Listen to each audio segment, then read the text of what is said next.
여러분 안녕하십니까? 전기신경치료학회입니다. 오늘 환자분이 한 분 오셨는데 팔꿈치 수술을 해야지 된다라는 그런 얘기를 듣고 오신 환자분이십니다. 테니스 엘보 통증이 굉장히 심하시더라고요. 그분 같은 경우에 수술을 해야지만 된대요. 비용이 한 200만 원 정도 든다는 얘기를 듣고 오셨답니다. 지금 보시는 이 영상이 바로 그 주인공이십니다. 오늘 그 수술에 대해서 얘기를 듣고 오신 분들이 제법 많으시고 실제로 많이 아프신데요.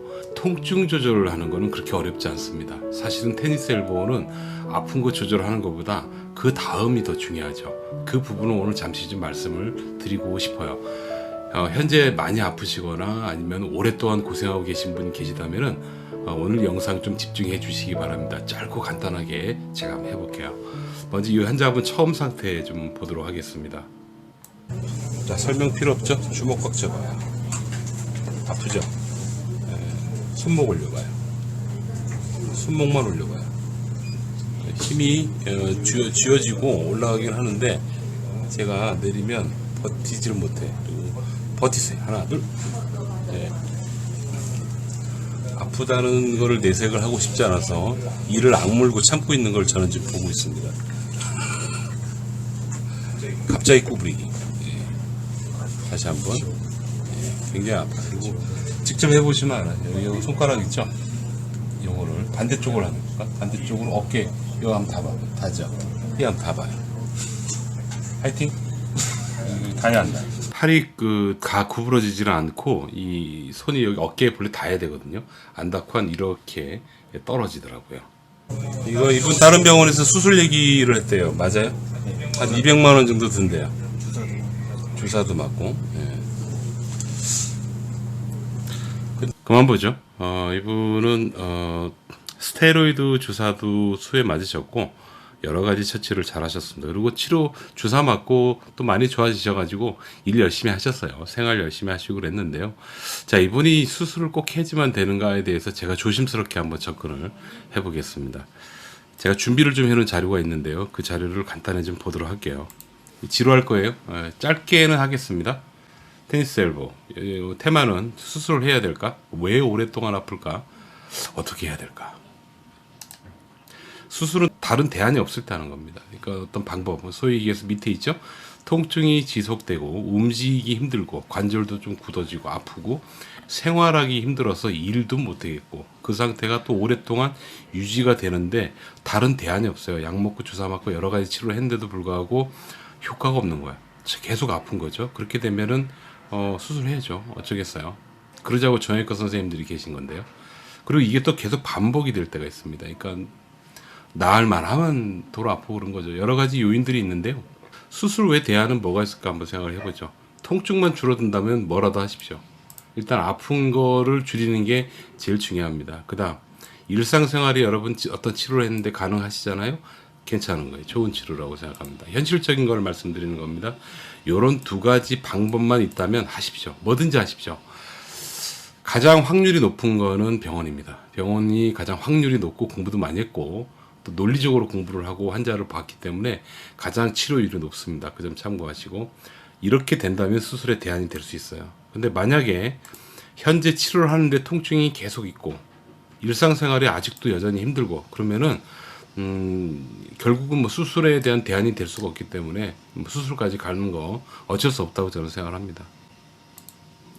테니스 엘보 빨리 좋아지기 위해서라는 거를 제가 말씀드리고 싶어요. 아까 그 환자분 이따 결과도 제가 보여드릴게요. 치료 결과를 잠시 뒤에 보여드릴 건데 현재 여러분들이 빨리 좋아지기 위해서는 지금 다니시는 병원에서 혹은 뭐 어디가 됐든지 간에 현재 느끼고 있는 통증이 줄어들어야 됩니다. 통증이 줄어든 상태로 오랫동안 지속돼야 됩니다. 그러니까 오랫동안이라는 건 며칠 아니면 뭐 가장 좋은 건 한 번 치료하고 바로 좋아지는 거죠. 예. 그런데 설령 그 정도는 아니라도 몇 시간 정도라도 좋아지셔야 됩니다. 그렇게 돼야지, 그러니까 변화가 있어야 된다는 거죠. 장기적으로 봤을 때 일주일 간격으로 비교했을 때 여러분 지난주 오늘보다는 좋아졌어요 라는 거를 여러분들께서 직접 확인하실 수 있어야 됩니다. 그럼 좋은 치료예요. 근데 그게 아니고 오늘 하나 다음 주 한 달이 지나나 계속 불편하고 아프잖아요.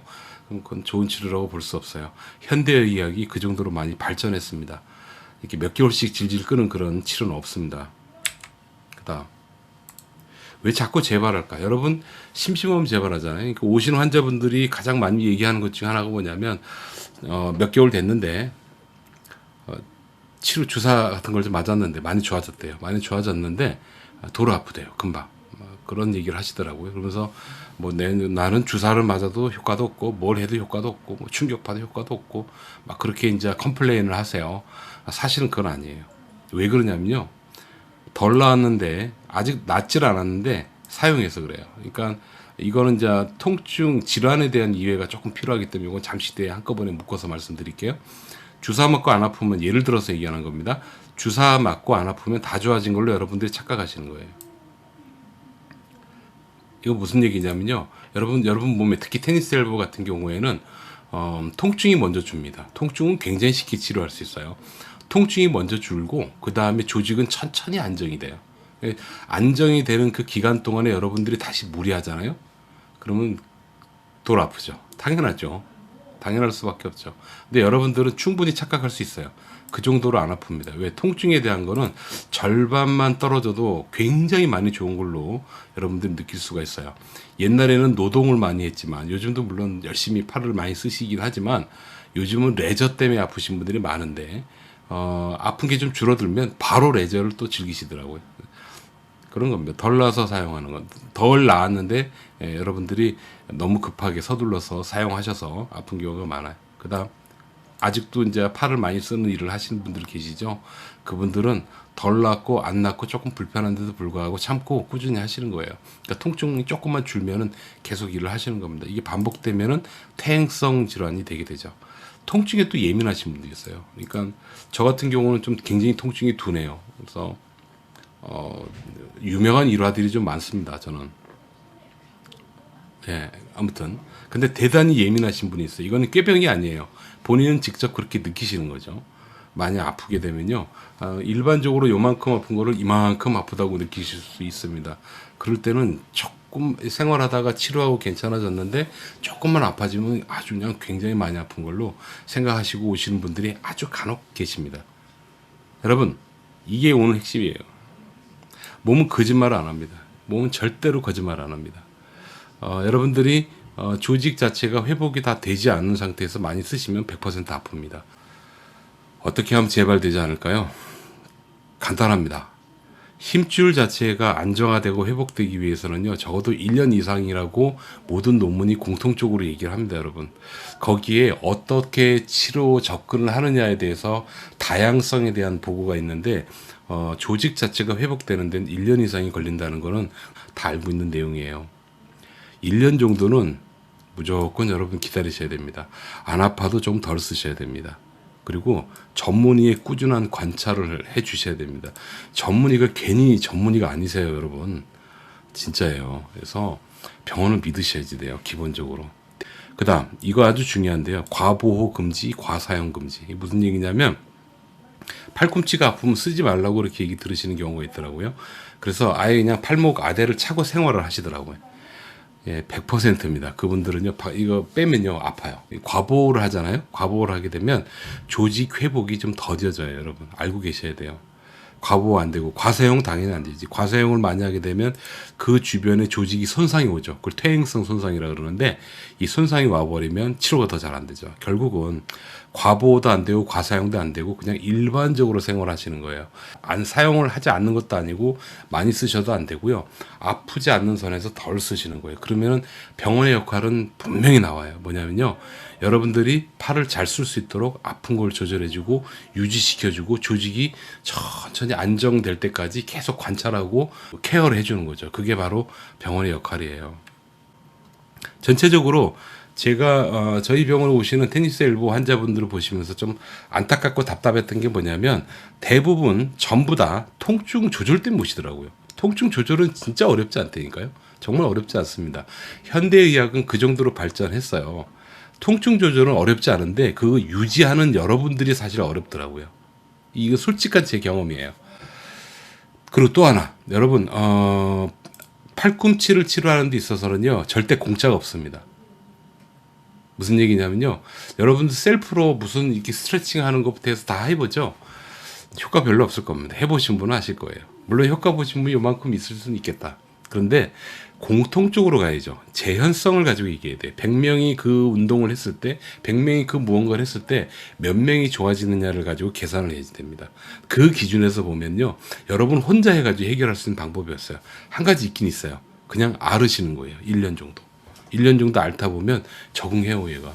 그리고, 아주 일상생활 다 할 수 있어요. 그게 표본이 저예요. 제가 저희 병원 오시는 테니스 엘보 환자분들한테 제가 자주 말씀드리는데 제가 온몸이 좀 다 안 좋거든요, 사실은. 요거 2017년 7월, 요건 2017년 8월, 한 달 차입니다. 얘는 주사도 맞았고 치료됐어요. 그랬더니 한 1년 정도 지난 2018년 여름에 뭐 그때부터 멀쩡해요. 많이 좋아. 물론 제 나이에 맞게 멀쩡해. 50대 팔꿈치. 요거는 주사고 약이고 치료가 아무것도 안 했어요. 아무것도 안 하고 그냥 내비둬 봤어요. 이게 좋아지나 안 좋아지나. 그러니까 아픈 입장에서 제 아내한테 아주 그냥 뒤질라게 혼났어요. 그때 그렇게 혼났는데 그냥 생으로 알아보는 거예요. 엄청 힘들더라고요. 이 팔꿈치 양치질을 못했고요. 수저질도 어렵고 세수도 어려웠습니다. 모든 게 불편하더라고요. 그런 경험을 그냥 고스란히 겪어봤습니다. 겪어봤는데 얘 한 1년 정도 지나니까 제가 보기에 지금 쓰는데 아무 문제 없고 팔씨름 하는데도 문제 없는데요. 이전에 비하면요. 덤벨을 예를 들어볼까? 이쪽 같은 경우는 제가 엑서사이즈 할 때 요즘은 잘 안 하지만 한 50kg까지는 넣거니 합니다. 이쪽 팔도 50kg 넣거니 했거든요. 지금 30kg, 35kg 정도밖에 못해요.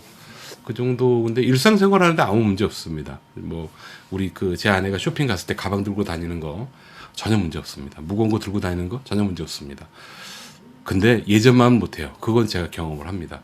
그래서요, 그냥 생으로 버텨도 낫더라고요. 이거는 제 경험에서 나오는 거지 학술적인 내용은 아니니까 참고하십시오.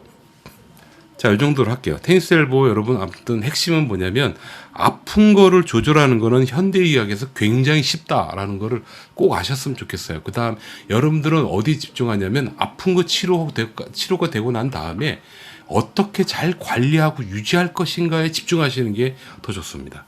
그렇게 되면 잘 살 수 있어요. 별로 안 아프고 즐겁게 골프 막 치고 테니스 막 치고 배드민턴 막 치고 탁구 치고 다 할 수 있어요. 이건 진짜로 제가 말씀을 드린 겁니다.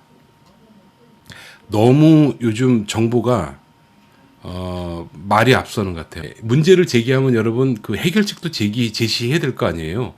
근데 해결책을 제시하는 부분에서는 제가 아파본 입장에서 봤을 때 그렇게 속 시원하게 해결책을 제시하는 그런 아이템들 혹은 어프로치, 접근법이 별로 없더라고요. 결국은 병원에서 하는 가장 FM적인 것이 느리더라도 가장 낫더라라는 게 제 개인적인 경험입니다. 참고로 여기는 한 달도 안 걸렸어요. 치료하는데 저희 선생님들하고 열심히 했거든요.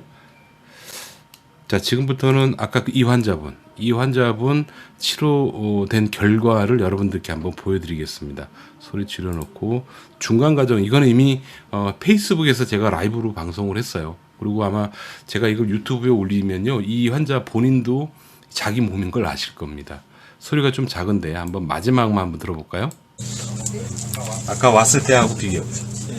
기분이 어때? Very nice. 힘이 들어가죠? 얼마나 좋아. 자, 손목, 주먹 올리고서 하나, 둘, 주먹. 이것도 아직 아프지 않아요? 아파요. 그 부분 해결할 거예요. 조금 남아있는 거. 아까 처음에 왔을 때하고 굳이 점수를 매기자면 아마 지금 10점에 한 2, 3점 정도 남아있을 거예요. 맞아요? 그렇지 않나? 나머지 잔존감 처리 시작하겠습니다. 자, 이 정도만 보여드릴게요. 뭐 임팩트가 없어 보이죠? 그런데 이 방송 라이브 다 보면요, 도중에 이 환자분이 되게 신기해하는 거를 멘트를 합니다. 목소리가 좀 작긴 하지만 그런 상황을 거쳐요. 치료 자체가 쉬운 건 절대 아니에요. 쉬운 건 절대 아니고 굉장히 고난이도의 치료를 합니다. 지금 보신 영상은 여러 가지 통증 조절, 아주 통증 조절을 쉽게 하는 병원 치료 방법 중에 전기신경 치료라는 방법이에요. 이거 하는 병원이 전국에 꽤 많이 있습니다. 여러분들이 모르시는 것뿐이에요. 그 부분은 이 영상 말미에 제가 안내해드리면 여러분 가까우신 동네, 가까우신 지역에 있는 병원에 방문을 한번 해보시면 도움이 될 겁니다. 아무튼 여러분 아픈 거 치료하는 건 별로 어렵지 않으니까 어떻게 하면 잘 관리하고 유지할 수 있을 것인가에 대해서 생각을 해보시면 좋을 것 같아요. 몸은 거짓말을 안 한다니까요, 여러분. 아프면요, 자꾸 반복하면, 오랫동안 고생하면 분명히 여러분들이 무리를 했을 가능성이 매우 높아요. 그리고 또 하나 있어요. 판을 너무 크게 안 벌리시면 좋을 것 같아요. 그냥 자연스럽게 살살 달래만 줘도 얘는 좋아지더라고요. 오래 고생하지 마시고요. 아픈 거는 염려하지 마시고 어떻게 잘 유지할 수 있을까, 그것만 고민해 보시기 바랍니다. 감사합니다. 건강하십시오.